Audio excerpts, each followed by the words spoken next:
Hi friends, welcome to Kitchen Guru. நாம இன்னைக்கு பாலக்கீரையில தோசை எப்படி செய்யறதுன்னு பார்க்க போறோம். வாங்க எப்படி செய்யலாம்னு பார்க்கலாம். நான் 3 கப் இட்லி அரிசி எடுத்துர்க்கேன். 3 கப் இட்லி அரிசிக்கு 1/2 கப் வெள்ளை உளுத்தம் பருப்பு எடுத்துர்க்கேன். நீங்க எந்த கப்பால அரிசி எடுக்கறீங்களோ அதே கப்பால உளுத்தம் பருப்பு எடுத்துக்கோங்க.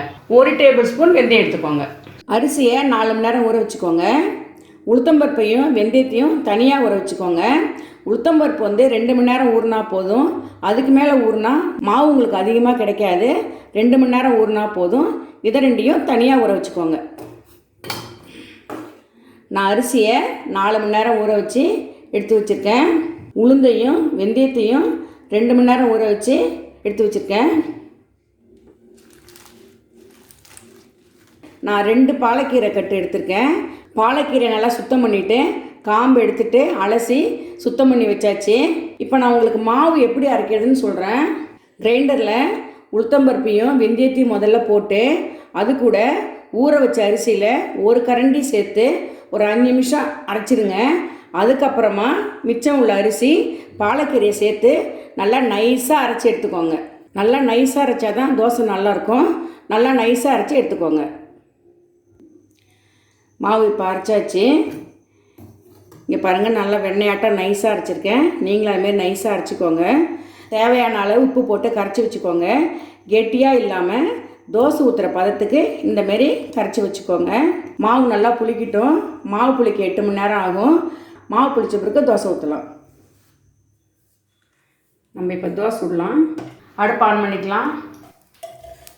தோசைக்குள்ளே சூடு ஏறிடுச்சு. இப்போ நம்ம தோசை ஊற்றிக்கலாம்.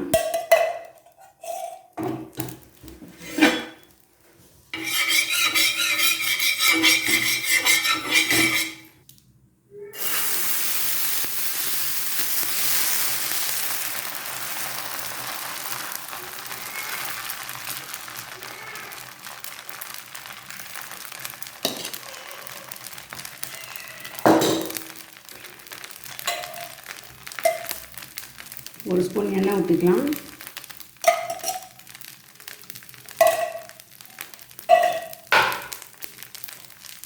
தோசையை மூடி வச்சுக்கோங்க. தோசையை மூடி சுட்டால் தான் நல்லாயிருக்கும். திறந்து வச்சிங்கன்னா அந்த வெள்ளை வெள்ளையாக இருக்கும். மூடி வச்சா அந்த வெள்ளை இருக்காது, மாவில் வெள்ளை இருக்காது. அதனால் மூடி வச்சு சுட்டுக்கோங்க. இந்த தோசையை ரொம்ப மெலிசாக ஊற்றாமல் கொஞ்சம் மெதுன்னு ஊற்றினா தான் நல்லாயிருக்கும்.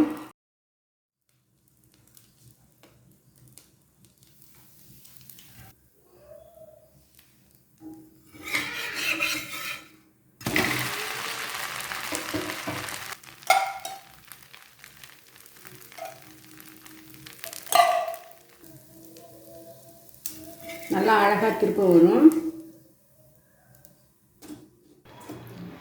பாலக்கீரை தோசை எப்படி செய்யுதுன்னு இப்போ நீங்கள் பார்த்துருப்பீங்க.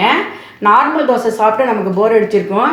இந்த பாலக்கீரை தோசை டேஸ்ட்டும் சூப்பராக இருக்கும், உடம்புக்கு ரொம்ப நல்லது. இந்த பாலக்கீரை தோசைக்கு சைட் டிஷ்னு பார்த்தீங்கன்னா வெங்காய சட்னி, பூண்டு சட்னி, கொசு தொட்டு சாப்பிட்டா ரொம்ப டேஸ்ட்டாக இருக்கும். கண்டிப்பாக உங்கள் வீட்டில் நீங்கள் ட்ரை பண்ணி பாருங்கள். இந்த வீடியோ பிடிச்சிருந்ததுன்னா லைக் பண்ணுங்கள், ஷேர் பண்ணுங்கள், கமெண்ட் பண்ணுங்கள். இது வரைக்கும் நம்ம சேனலை சப்ஸ்கிரைப் பண்ணாதவங்க மறக்காமல் சப்ஸ்கிரைப் பண்ணிக்கோங்க. தேங்க்யூ.